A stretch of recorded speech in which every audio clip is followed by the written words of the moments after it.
obviously this is an unimaginable situation, and I think Hannah and I have spoken at length about starting a foundation called Elena's Voice. Partly because she loved to sing. God knows she loved to talk. I tell the story that the last time I spoke to her, she was on the phone with me on FaceTime, and she was doing one of her Elena stories, and I don't know that she took a breath, and I finally looked over and I said, "Elena, sweetie, I'm falling asleep. Here's your mother." And they could talk for hours. It was Hannah's little clone. And it's very difficult for us for obvious reasons, but I think that the difficulty is this has become, for so many people, it's political about gun control. This is not about gun control to us, because there's a lot of people that handle that, and guns are already in our lives. This is about being nice to one another. This is about put your phones down. You know, to this generation of students, I agree. This is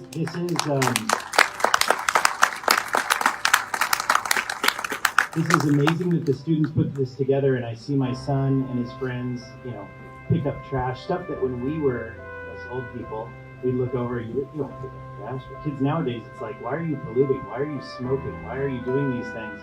So the change is happening thanks to the students.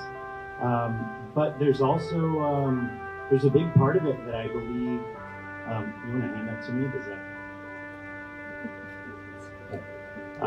There's a big part of it to me that is missing something, and what's missing is the fact that we need to put our phones down and look at your parents, say hello, enjoy time with them because it's gone before you know it. At the same time, parents, you shouldn't be more involved in your phone and your social media than your children when they're looking across the table at you in fear. So. We need to be there for each other. The words today have been really nice to hear.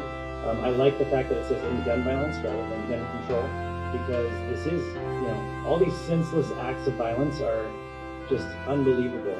And I said it was on the news this morning. I say it is what if somebody looked across the table? I don't know the man's name. I don't want to know the man's name, but what if somebody looked over at him that morning and said something to him that changed his mind, that said something that brightened his day, that made him turn a corner?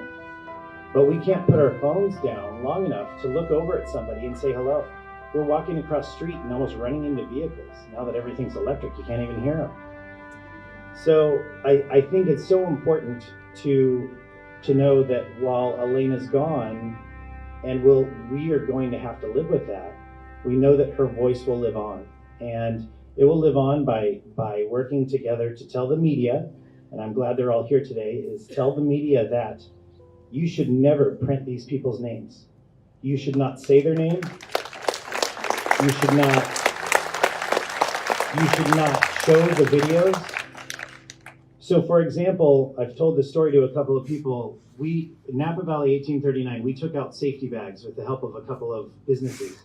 And we're showing at West Park the coolest flash mob, if you're here, West Park people, the coolest flash mob ever of a bunch of elementary school children doing the Thriller dance. And they silenced the video and the music because we didn't have rights to show the Thriller video, or the video with the actual music. But we can put this man's video on television or on the internet. If the government did something about that, if they actually said this is not censorship, this is just human decency, it's about time that they stepped up. And that's what we're expecting. I think we need to boycott the media as long as they continue to print these names. They should be printing the names of the victims and the victims only, and it should be a man walked into a bar and did the following, and that's it. No videos, no details. It needs to stop. And Elena would love the debate. She would love to be here arguing with all of us, but she'd also be marching with all of us. She was here in March for the last time.